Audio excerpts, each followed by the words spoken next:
Good morning. Welcome to our webinar this morning. My name is Casey Redmond, and I am the Marketing and Communications Coordinator here at HCDC. This presentation is a follow-up to an in-person workshop we hosted back in September. We thought it'd be good to host a webinar to share the information with those who weren't able to attend. This presentation will take about an hour. If you have any questions during the session, please type them into the chat window and we'll answer them at the end of the presentation. The PowerPoint is in the handouts section if you'd like to download it from there. And we also will have the recording of this webinar available for viewing online next week. And with that, I would like to introduce Andrew Young, our VP of Lending. Andy, take it away. Okay, thanks Casey. Good morning, everybody. As you'll see, this is our workshop is called Obtaining an SBA Loan Approval. And specifically, we're going to be dealing with the SBA 504 program. But as you'll see, a number of the things that I'll be discussing this morning actually apply to any SBA program. SBA requires that HCDC be more than a lender, but be a full economic development agency. So in addition to our loan programs, we also have the HCDC Business Incubator located in Norwood, which is the largest small business incubator in the state of Ohio. And we also operate for Hamilton County, the county's Office of Economic Development. So we do a lot of things other than just doing loans. Now, our goal today is to understand what it takes to obtain an SBA 504 approval, but also help you understand the process to make it efficient as possible for both yourselves and your clients. Now, under the 504 program, there are really 4 key players. The first is the U.S. Small Business Administration. The SBA does not make 504 loans directly, and they honestly don't even write a check for the funds.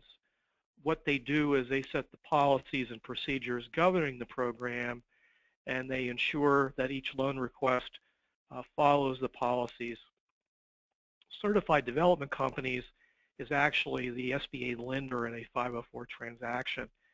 CDCs are nonprofit corporations certified and regulated by the SBA to package, process, close, and service 504 loans.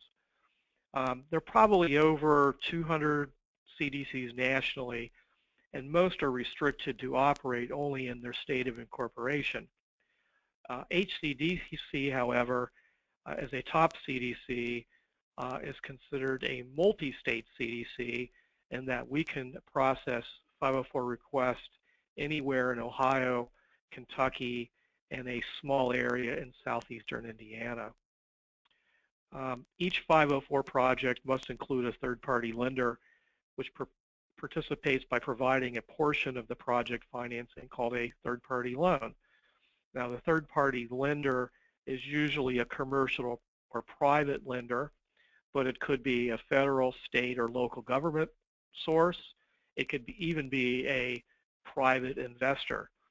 The only restriction on the third-party lender and the third-party loan is it not come from the SBA, so you can't piggyback a 7(a) guarantee on that portion.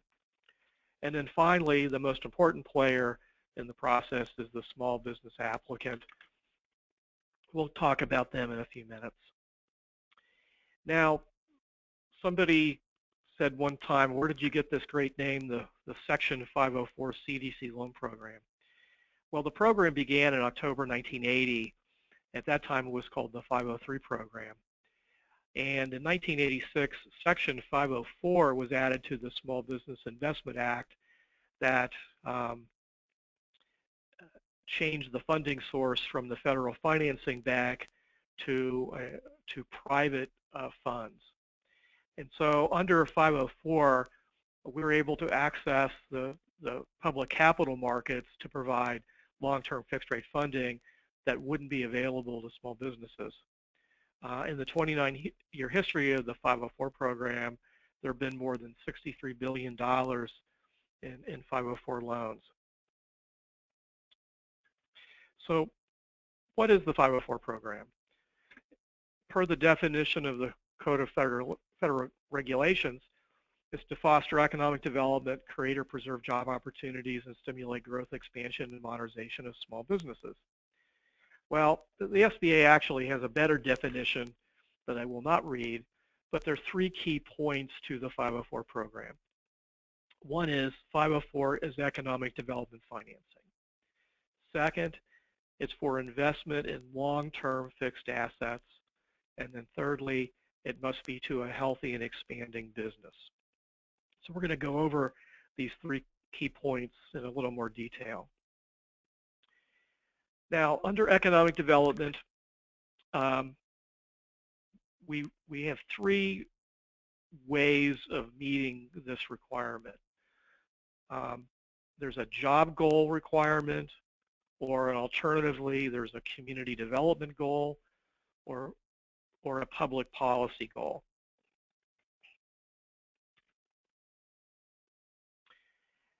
Now, jobs are really the key to this, and this is probably the main goal that the SBA is looking for. And so for a 504 project, one new full-time job must be created per every $65,000 of the SBA loan in the project. And that number can change periodically by the SBA. When I first started years ago, the job creation goal was one job for $15,000. So it has gone up over the years. Job retention can be used if it's reasonably shown that the jobs will be lost to the community. And that's actually pretty hard to do. I think I can think of one deal that we actually were able to get job retention as a economic development goal, where a gentleman was running his business out of his house illegally by the zoning code and got caught and had to move out and buy a new building. And we were able to use job retention in that case because he was out on the street. Now, in certain special geographical areas, the job creation goal is a little higher. So mostly that would be if it's a labor surplus area. But if it's a manufacturing business, the job creation goal is one new job created for every $100,000. So a manufacturer is gets a little special treatment under the 504 program. Now, a borrower has 2 years to meet the job creation goal after the 504 loan is closed and funded. Now, if somebody can't meet a job creation goal, sometimes we're able to approve loans through community development goals. These are pretty loose, and the SBA kind of wants to make them flexible in order to help more businesses. Obviously, assisting a manufacturing firm or a business in a labor surplus area is pretty straightforward. A new business coming into the community is something that we can look at. A lot of times, if we can get a letter of support from the participating community supporting the loan, that may be enough to get it approved through a community development goal. The public policy goals are a little more straightforward, such as locating in a business district that has a written redevelopment plan, a business that exports, minority businesses, going into a rural area. So there are probably 8 or 9 public policy goals, and we also look at those every time we look at a loan request, because even though the business may be creating jobs, if we can get it approved under public policy, that just makes it a little bit easier as well. Here are some more of the public policy goals: veteran-owned businesses, women-owned businesses.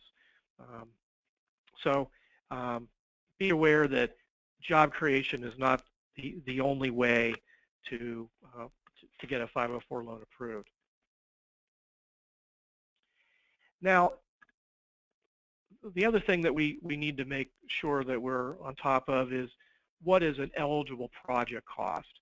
And for the 504 program, there are really 5 major components to what the SBA will allow us to fund through the program. The cost of acquiring a fixed asset. So this is basically going to be the direct purchase of land or land improvements, which could include buildings, parking lots, landscaping. All costs associated with the purchase, transportation, dismantling, and installation of equipment is eligible. Now, if it's a machinery and equipment project only, the useful life of the equipment that we're financing must be at least 10 years. So it's going to be more heavy equipment. Also, if a borrower is moving into a new building and already owns equipment that it's heavy or highly calibrated, such as a large printing press or dry cleaning equipment, that must be moved as an essential part of the project, then any of the special moving costs can be included. Project costs can also pay off short-term debt, bridge financing, provided the term is 3 years or less. So if somebody had previously gone out and purchased a building but had a short-term loan on it that needed to be taken out for permanent financing, as long as that bridge loan was less than 3 years, SBA would consider being able to refinance that bridge financing.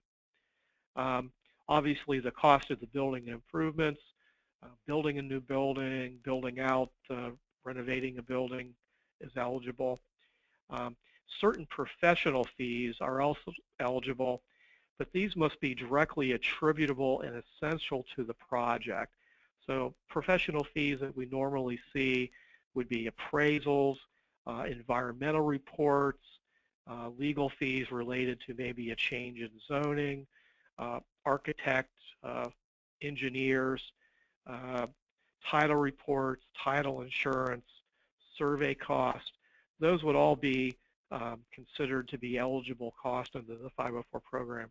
But I must point out that if somebody comes in and they want to include professional fees in the project, we must have a pretty good breakout of what those costs are, not really just kind of a ballpark. It really helps us to have maybe the architect bill already in hand, so we can put that in the project and not be guessing. Other expenses that are eligible would be a construction contingency fund of up to 10% of the project costs. Other expenses could also be the repayment of interim interest. So if you're charging points or interim interest or fees on the interim loan that would be taken out by the 504 loan at the end of the project, those costs could also be rolled into the project. And there is usually the 504 program does not allow debt refinancing, except for the case of the bridge financing, which I talked about. However, there is a permissible debt refinance component of the 504 program.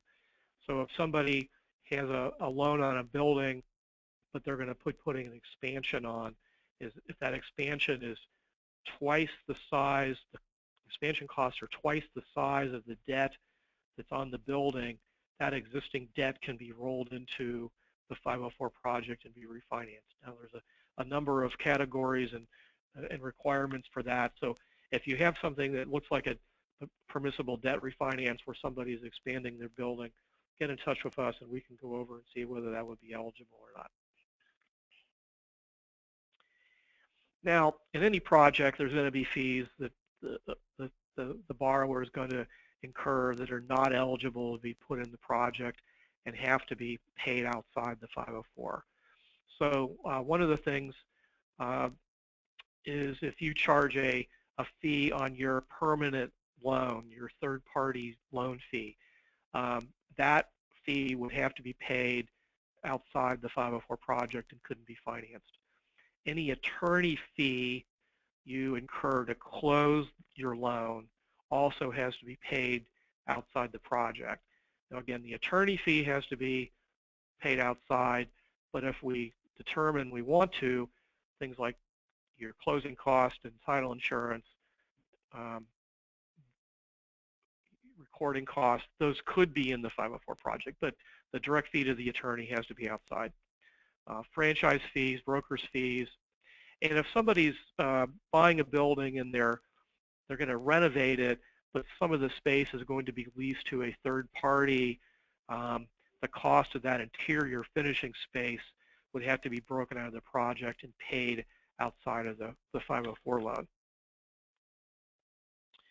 Now, to be eligible, SBA has a kind of a list here of what an eligible borrower must be. And as you can see, operating business, they must be for profit. They must use the entire property. They must be small under the SBA size standards.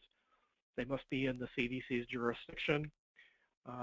There must be a reason for the project, a sound business purpose, and they must demonstrate a need for the desired credit. There are a number of businesses which are ineligible for SBA financing, and again, this would be under both 504 and 7A, and the most common we see are nonprofits. We can't do that.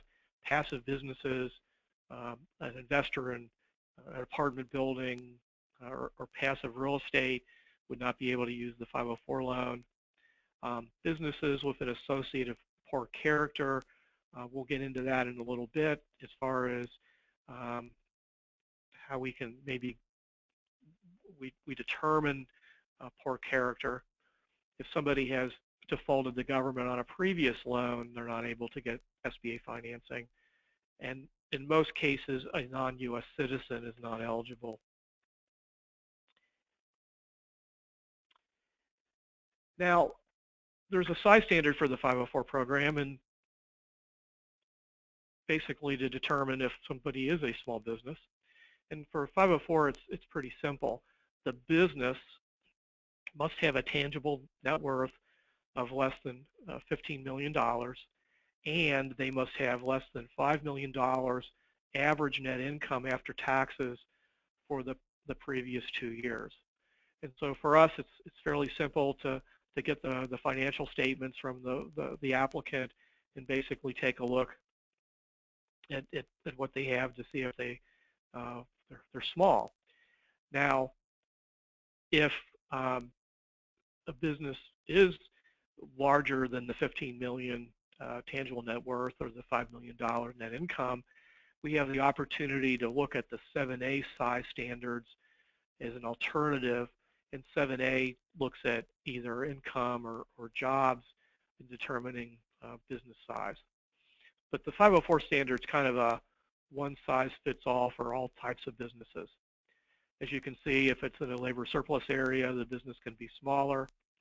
But we also have to make the determination not only for the applicant and all affiliated businesses as well. And we'll be getting into the affiliates in a few minutes, but affiliation is very important when determining size standards for the SBA. Now, the 7A size standards are basically broken out by NAICS codes. And if you went to the SBA website, you could pull down their list of size standards. But here's just an example of one of the pages that breaks out, in this case, transportation and warehousing. And as you can see, certain industries are considered small by the number of employees. Other industries are considered small by their revenue number in millions of dollars. Again, either the 504 or the 7A size standards would be a way of determining if the applicant is actually a small business. Now, as I said, affiliation is very important when it comes to determining whether a business is small. And SBA considers businesses to be affiliated when concerns and entities are affiliated when one controls or has the power to control the other, or a third party controls or has the power to control both. For affiliation, um, we have to start adding up the net worths and the jobs and the revenues, so to show that in the entirety, our applicant and any affiliated businesses are still, in fact, small. Now, affiliation can arise through a number of different areas.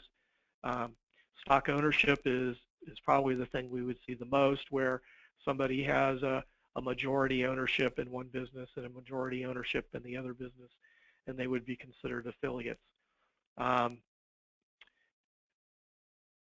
Common management would also be one that would be fairly common. Some of the others, such as agreements to merge, joint ventures, not so much. In fact, SBA is currently working on making some revisions to their affiliation rules that might eliminate that. But one of the biggest things we see other than stock ownership has to do with franchise and license agreements. Now, franchises and license agreements are a little different in that franchises are controlled by the federal government, and license agreements are directed more by state contract law. Franchises are a little simpler to make a determination, as we'll get into a second, whereas brands or dealer agreements or jobber agreements, license agreements are, I'm going to say, probably a little more unclear when it comes to SBA. But what we basically have to look at is, does the business have a sign on its front door, such as Goodyear in this example, that they sell themselves under that name? And if they were to lose that license, how would that affect the business? That branding, identity, and keeping or losing the franchise or the license agreement is important to the health of the business, but also determining whether there's any affiliation with the franchisor, for example. Now, as you can imagine, the review of these franchise agreements are very complex. And so to speed up the approval process, a third party called Frandata has developed with the franchise industry a franchise registry where franchise can, if they elect to, can be pre-approved for franchise eligibility review. So when a franchise or goes through the Frandata franchise registry and they've been deemed to be pre-approved for SBA financing, then it's a lot easier just to get one-page document and submit that as part of the application to the SBA for clearance. But franchise agreements and license agreements must be cleared by the SBA prior to the normal application submission. And so if you have a borrower that is a franchise or has a brand, a license agreement that is important to their operations, that would be something that would need to get started right up front and get that clearance prior to submitting the application for the loan approval. Here's just an example of what the franchise registry website looks like, and you can just go to franchiseregistry.com and take a look at that and see if a franchise you may be looking to finance is on it. If it is, that just makes it a lot easier. If they're not on the franchise registry, then we're required to get a copy of not only the franchise agreement with the borrower, but also the FTT disclosure statement from the franchisor and submit that to the SBA for pre-approval. Now, as far as the 504 loan structure, the typical loan structure is what's called 50-40-10, and that is where the private lender provides 50% of the project cost in usually a first lien position. The SBA through HCDC would normally provide a 40% of the project cost, and then the borrower for their down payment, their equity contribution, is required to only come in with 10%. Now, there are exceptions to that normal structure. One is if the borrower is a startup or the property they are purchasing is considered single purpose. So if a business is less than 2 years old or involves the change of ownership of a business that results in new unproven management, the business is considered a startup. And that requires that rather a 10% down payment, but a 15% down payment. And what that does is it lowers the SBA loan amount. Now, a change of ownership doesn't necessarily trigger a determination of a new business, such as the case if there's an absent owner and a full-time manager buys and takes over. The other requirement for a higher down payment is a single-purpose property. Now, SBA basically has a list of single-purpose properties, which is in their standard operating procedure, and you can contact us for that list. So any business that is considered single-purpose is, and any business that's not on the list, or any building or business type that's not on the list is not. But if it is on the list, then that's considered single purpose, and that requires a higher down payment as well. Now, we could have the double whammy of a startup business and a single purpose property. Let's say somebody has decided to open up a brand new gas station.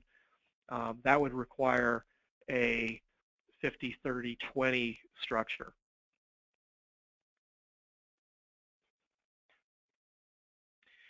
Now, each project requires a third-party lender for the permanent loan, but as the 504 program is permanent financing as well, each project requires an interim loan to cover the period between the SBA approval, debenture sale, and the SBA loan funding. The interim loan could be needed for a few months to up to several years, depending on the type of project. Typically, you as the third-party lender provide the interim loan in the project as well, but it could be any experienced independent source. If you as the third-party lender are providing both the permanent and interim financing, we prefer that it be done in 2 separate notes, although by rule, you could have one note for, say, 90% of the project cost and be paid down by the payoff of the SBA loan. Our preference is really to do it as 2 notes.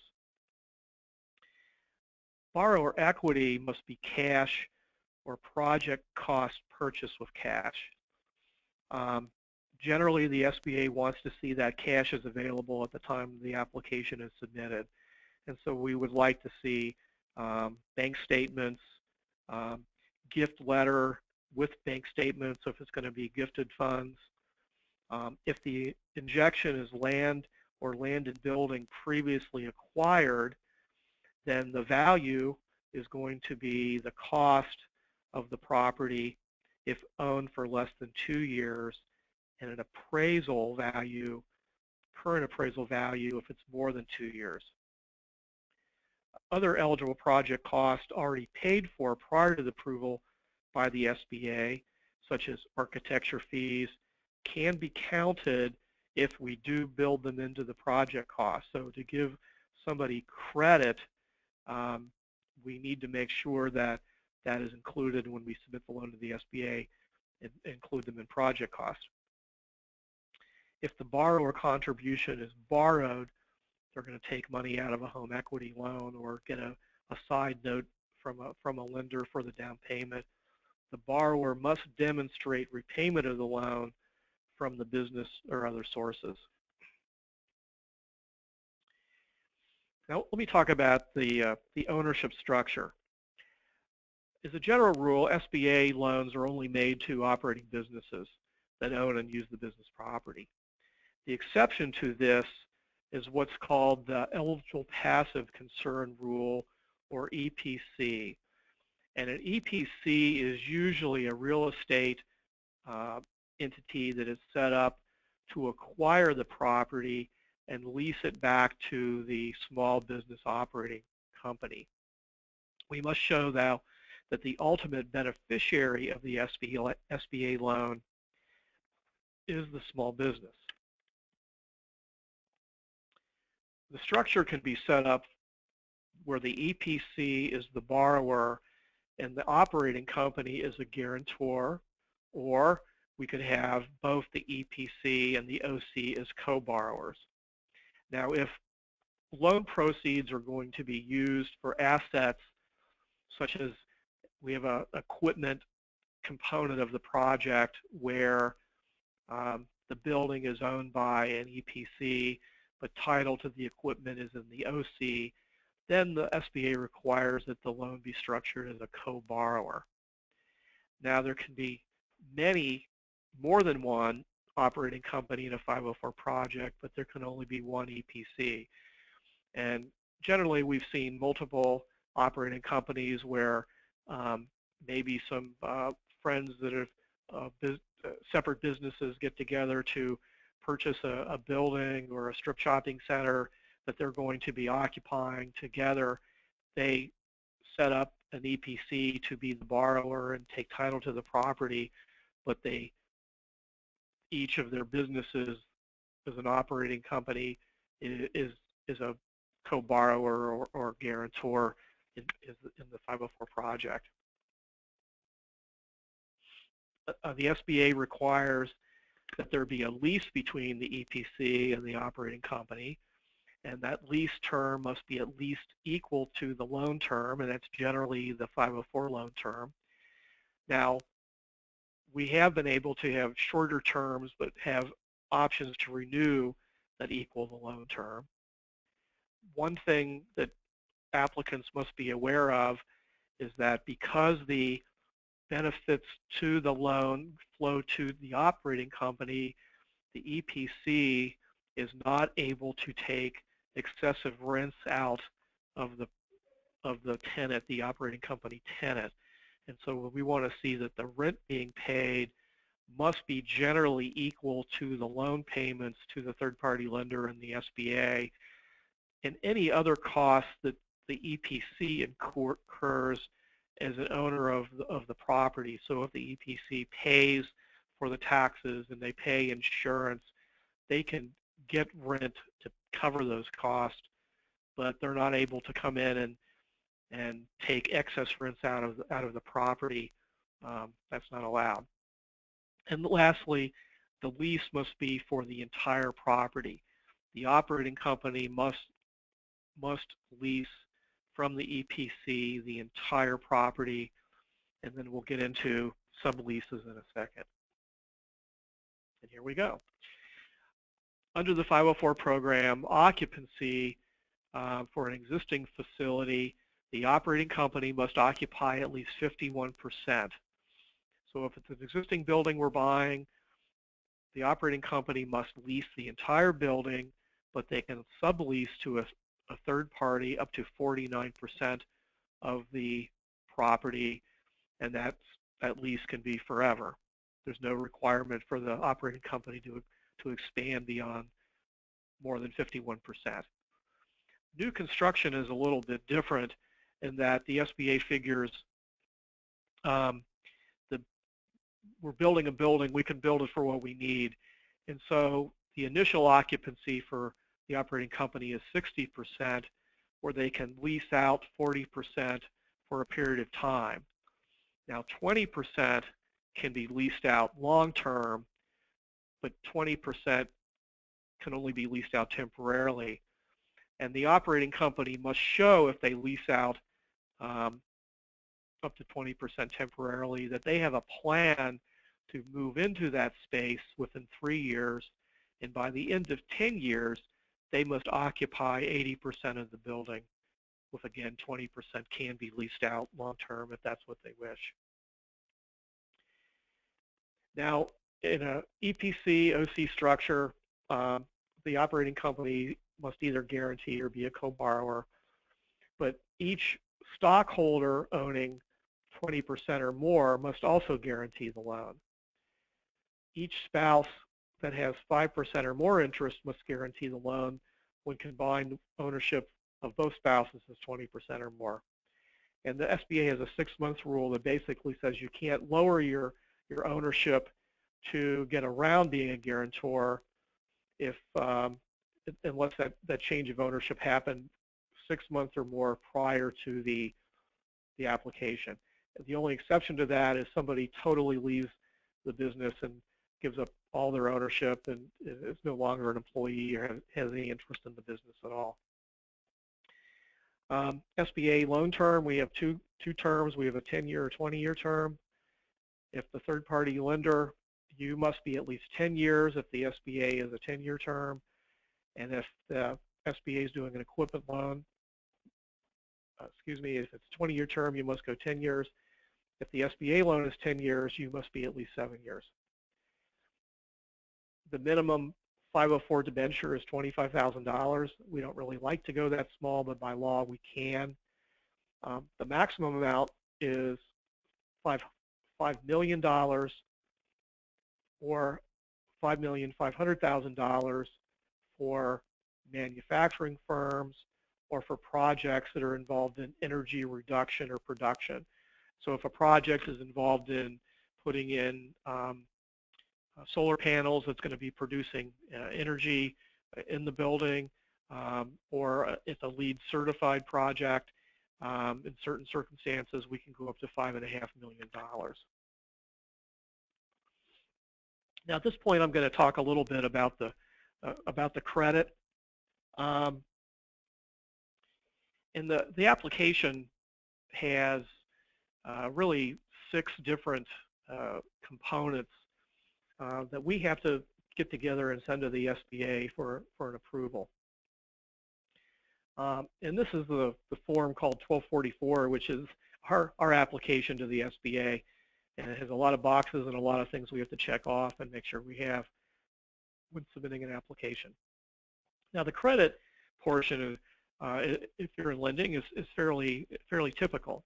SBA requires if a business has been in business for 3 years or more, we get a complete set of their business tax returns. In addition, we are required to send to the IRS a form which is called 4506T, where IRS then sends us a transcript of the company's returns so we can check that the return that was given us for the loan application matches what was sent to the SBA or the IRS for the taxes. We're also required to get interim financials that are not less than 120 days old, and this would also include an income statement and a balance sheet. And for some businesses that say maybe a single member LLC that really only has an income statement, we do require that they provide us a balance sheet. And not only if they have receivables or payables, we would like to see an aging schedule for those as well. We need a debt schedule to get a breakout of any debt the business has. We order credit reports. Now, if it's a new business, again, less than 2 years old, SBA requires us to give 12-month cash flow statement and 2 years projected income. And SBA more and more is looking at projections, even for existing businesses that, let's say, we just had a project approved where a business could cash flow a new building, but they were moving into a second location, and SBA came back and requested some projections on how the expansion into this second location was going to affect not only the income but the expenses for the business. And so there may be some times we're going to start asking for a little bit more information on projections, depending on the type of business or if it's a new business. We require only 1 year personal tax return for any owner of 20% or more, and again, we do the IRS check on that. SBA has a personal financial statement called a Form 413 that we request to be completed. We have credit reports, again, not only on the business but on the personal guarantors. And this is what the personal financial statement form from SBA looks like. And frankly, if you're going out and meeting with a business and your institution doesn't care, you may want to have them fill out the SBA form. It just makes it easier down the road. Another specific SBA form, which has to do with eligibility, is what's called a Form 912. And this is required for any officer director of the business, regardless of ownership, any owner of 20% or more, either the operating company or the EPC. SBA also requires the 912 on any key employee. So for example, we have been in the past on a loan where there might be an owner of a hotel that's out of state, and they have an on-site manager at the specific location. SBA has required that key person to also fill out a 912.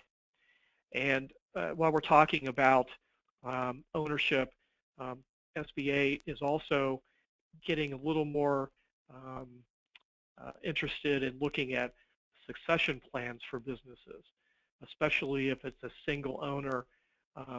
They want to see life insurance on that owner unless there is a succession plan that can explain how in the event of the death of that owner, the business would be able to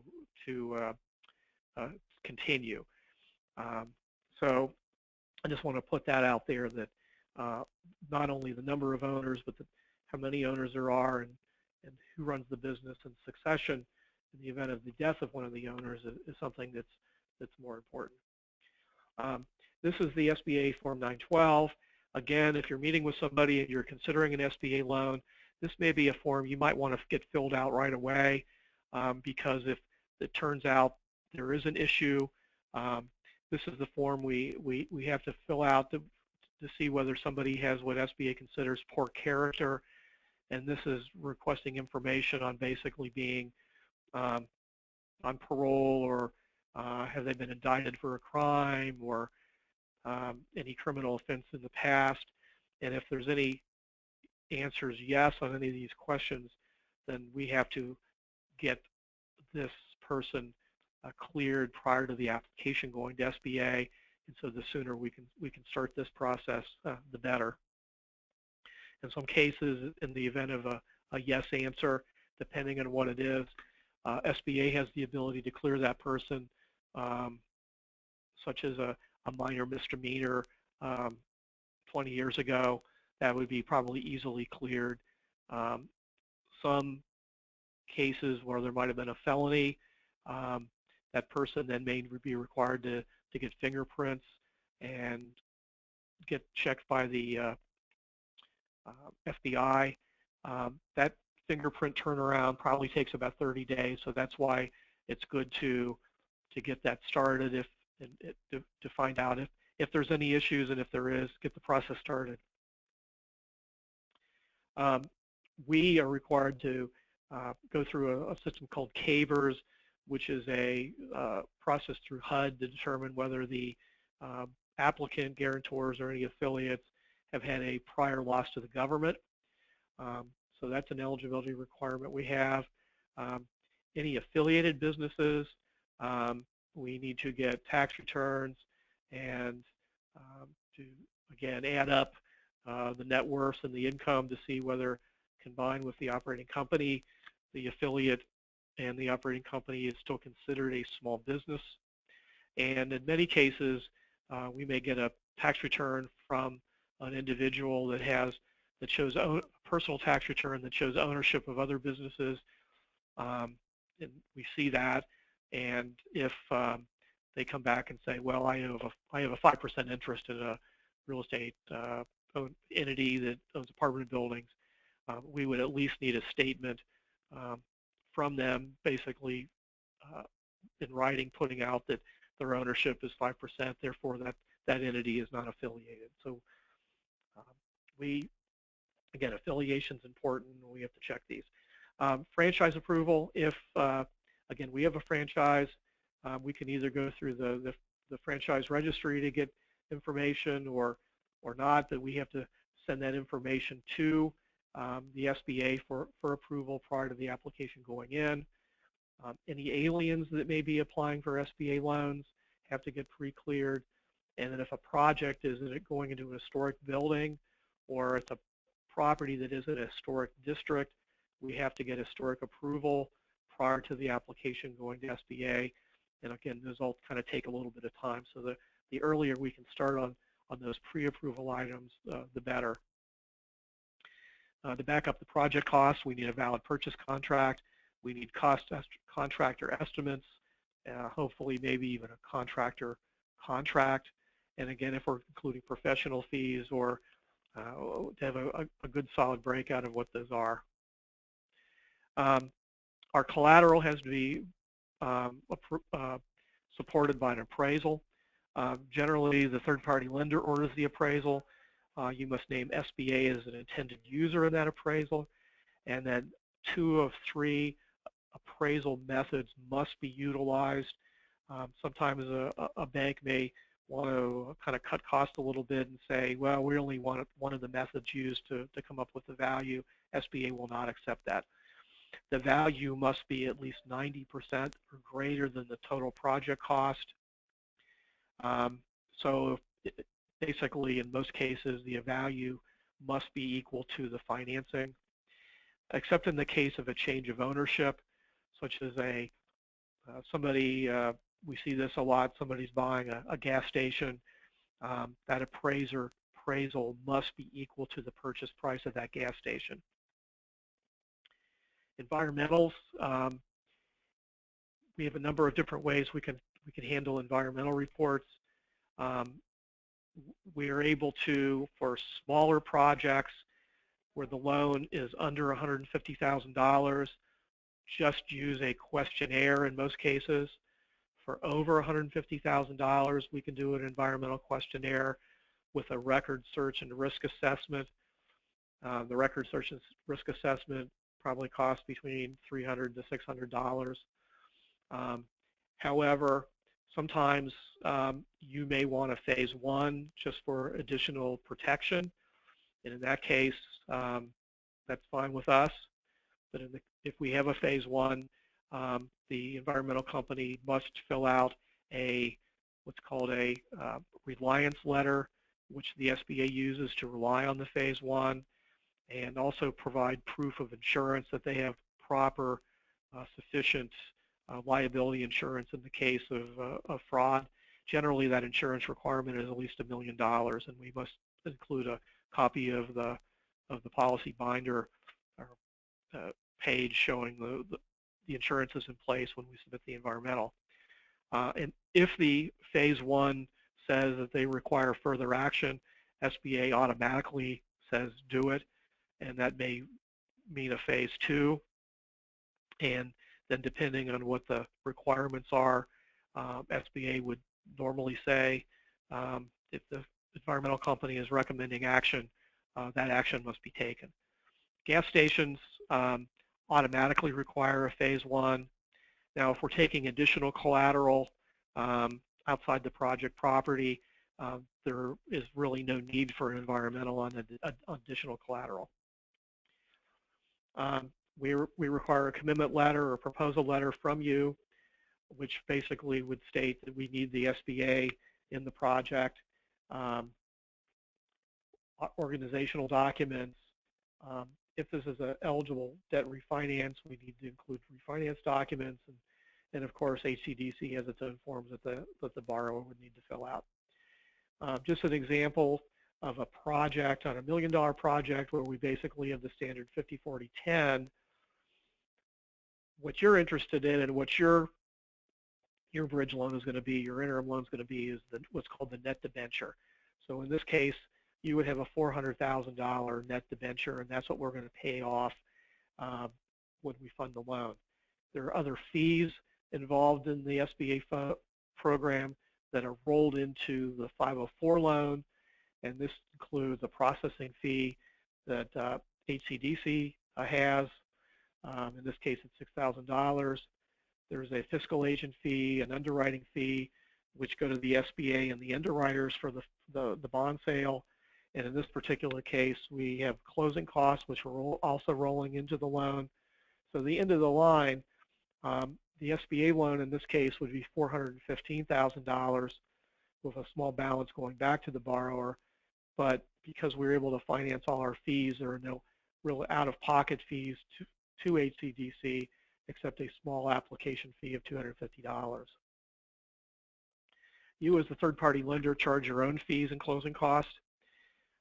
There is a one-time SBA participation fee of a half a point that is paid to the SBA. That's a half a point on your loan, and as an eligible cost that must be paid outside the project, either by you or the borrower.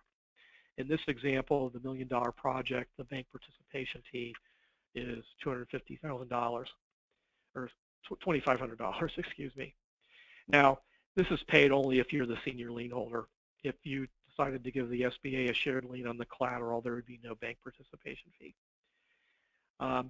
HCDC has two loan committees. We have a committee that meets to review loans in Ohio and Indiana, and generally they meet the first and third Thursday of each month. In Kentucky, we have a meeting that meets the second Thursday of each month. However, in the event of a rush, we are able, in some cases, to send loans out to committee for a ballot to get an approval outside the normal meeting dates. When SBA approves a loan, you're going to get basically three approvals. There is a credit approval, which is the SBA loan authorization, but you're also going to get a separate appraisal approval, and then you're going to get a separate environmental approval. So until you get all three approvals, SBA hasn't signed off on the loan. So that's generally what the lenders are looking for in order to close the loan is to get all the approvals. Here's information about myself, Angie Howard and Mike Crow are the other two loan officers at HCDC.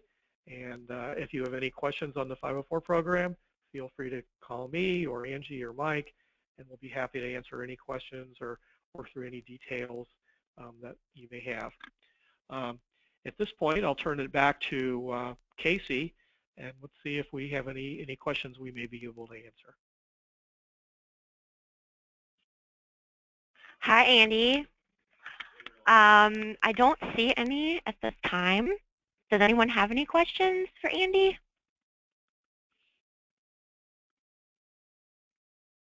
I don't see any. Okay. Well, we appreciate everybody coming to the webinar today. There's a lot of details that I probably left out, and if you have any questions, feel free to contact us, and I'd be more happy to talk about how the 504 program can work with you and your clients. And I thank you for joining us.